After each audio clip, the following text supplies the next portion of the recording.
జీ5 ఉండగా మీ favourite TV shows ని మీరు అస్సలు మిస్ అవ్వలేరు. Complete free. నువ్వే దారం తెగిన గాలిపటంలా తిరుగుతున్నావు. నీ సమస్యకి పరిష్కారమేంటో అర్థం కాక సతమతమవుతున్నావు.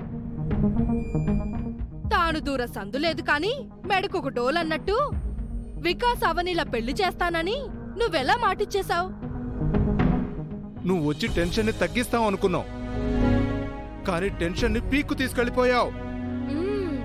ఇంత టెన్షన్ లో కూడా నువ్వు కాఫీ చాలా బాగా చేసావమ్మా. ఆహా, మమ్మల్ని చూస్తుంటే అంత వెటకారంగా ఉందా నీకు? శ్రీకర్ అవని మెళ్ళో ఆల్రెడీ తాళి కట్టేశాడు. వికాస్ తో పెళ్ళెలా జరిపించగలవు? కొన్ని పనులు అనుకోగానే అయిపోవు Gautami. It will take some time. Time పట్టినా పర్వాలేదమ్మా, పనైతే అవ్వాలి కదా. నేను రైట్ డెసిషనే తీసుకున్నాను. ఎలా అంటే వేదవతి వాళ్ళు అవనికి తొందరగా పెళ్లి చేసేలా నేను బాగా రెచ్చగొట్టాను. ఒకసారి సుజాత ముందు అవని పెళ్లి టాపిక్ వచ్చినప్పుడు సుజాత ఏం చెప్పిందంటే, అవని కష్టాలతో పెరిగింది, సుఖాలని అనుభవించగలిగి కోటీశ్వరుల ఇంటికి వెళ్ళాలి. ఇండియాలో సెటిల్ అయిన వాడు కాకుండా బయట దేశంలో సెటిల్ అయిన అబ్బాయి అయి ఉండాలి.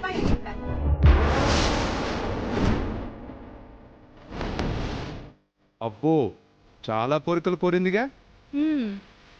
ఆ సుజాత బుద్ధి నాకు అర్థమైంది. అలాంటి సంబంధం అయితే అంత తొందరగా సెట్ కాదని తెలివిగా ప్లాన్ చేసింది. అలాంటి సంబంధం ఇప్పుడు సెట్ అయింది కదా. ఏమంటున్నావు నిహారిక?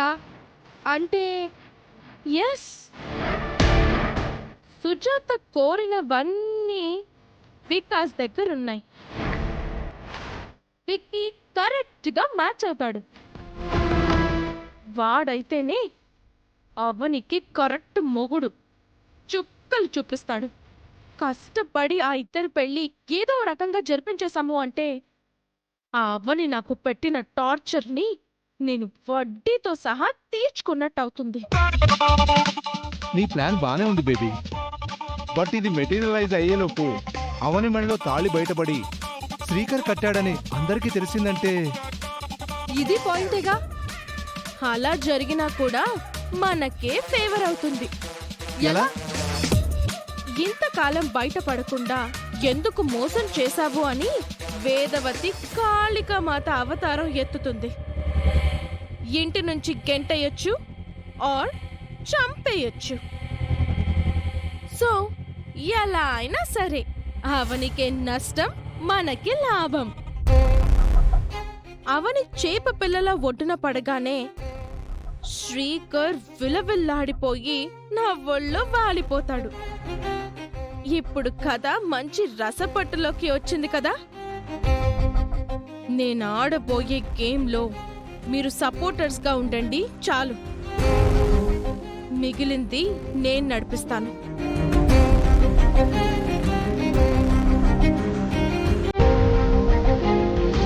ఇంకా ఆలస్యం ఎందుకు? తొందరగా ల్యాప్టాప్ ఓపెన్ చేసి సంబంధాలు టకటకటకా చూపించేసేయండి.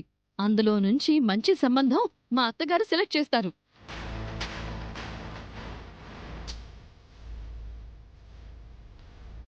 అవని మా ఇంటి మనిషి. ఏ విషయంలోనూ తక్కువ జరగకూడదు. మంచి సంబంధాలు చూపించండి. సంబంధాలు చూపించడానికి రాలేదండి, ఏ సంబంధం సెట్ కాదని చెప్పడానికి వచ్చాను.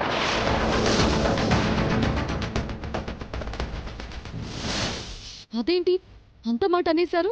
ఈ అమ్మాయికి 2 తెలుగు రాష్ట్రాల్లోనే కాదు, ఇండియా మొత్తం మీద వెతికినా ఒక్క సంబంధం కూడా రాదు. ఎందుకు అలా అంటున్నారు?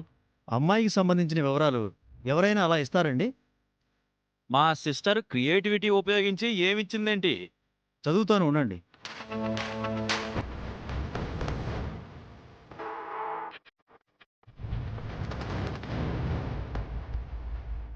పేరు, రంగు, ఎత్తు, చదువు అన్నీ బాగానే రాశారు. అసలు చిక్కంతా మిగిలిన డీటెయిల్స్ దగ్గరే ఉంది. వినండి. అవని ప్రస్తుతం వేదవతి గారింట్లో అతిథిలా ఉంటుంది. అవనికి అన్నయ్య తప్ప ఇంకెవరూ లేరు. వేదవతి గారి రెండో కొడుకు శ్రీకర్తో పెళ్లి జరిపించాలనుకున్నారు. కుటుంబ ఆచారానికి సరిపడే జాతకం అవనికి లేనందున పెళ్లి చేయకూడదని నిర్ణయించుకున్నారు.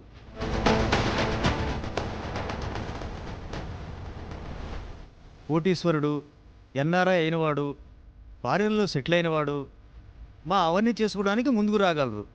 ఇట్లు అవనికి అక్కలాంటి లావణ్య.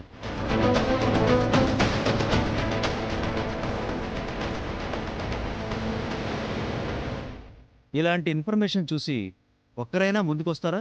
మీరే చెప్పండి. ఉన్నది ఉన్నట్టుగా రాశాను, అందులో తప్పేముంది? అబ్బబ్బబ్బబ్బబ్బబ్బా, నీది మామూలు మేధస్సు కాదు, ఎర్రగా తీసేసావు సిస్టర్. నువ్వు ఆగు బావా, ఆయన ఇక ఫైనల్ టచ్ ఇవ్వలేదు. ఈ ఫీల్డ్లో చాలా అనుభవం ఉన్నవాడిని. నేను చెప్తున్నాను వినండి. ఈ జన్మలో అవనికి సంబంధం సెట్ కాదు, పెళ్లి కాదు.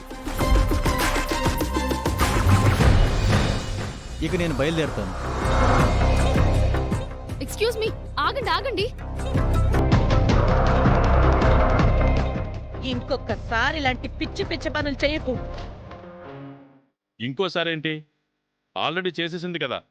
చూడమ్మా, నీ అనాలోచిత పనుల వలన అవని బంగారు భవిష్యత్తుకి ఎంత డ్యామేజ్ జరుగుతుందో నీకు అర్థమవుతుందా? గొప్ప ఘనకార్యం చేశావు. బాధ్యత తీసుకున్నానని అనగానే సంతోషించాం. నువ్వు బాధ్యతల నుంచి తప్పుకోవడం మంచిదని ఇప్పుడు ఫీల్ అవుతున్నావు.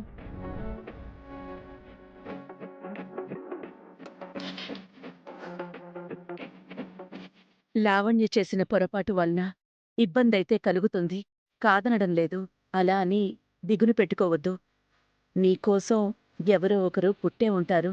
అవునమ్మా, నీకు తగ్గవాడు ఎక్కడో చోట ఉండే ఉంటాడు.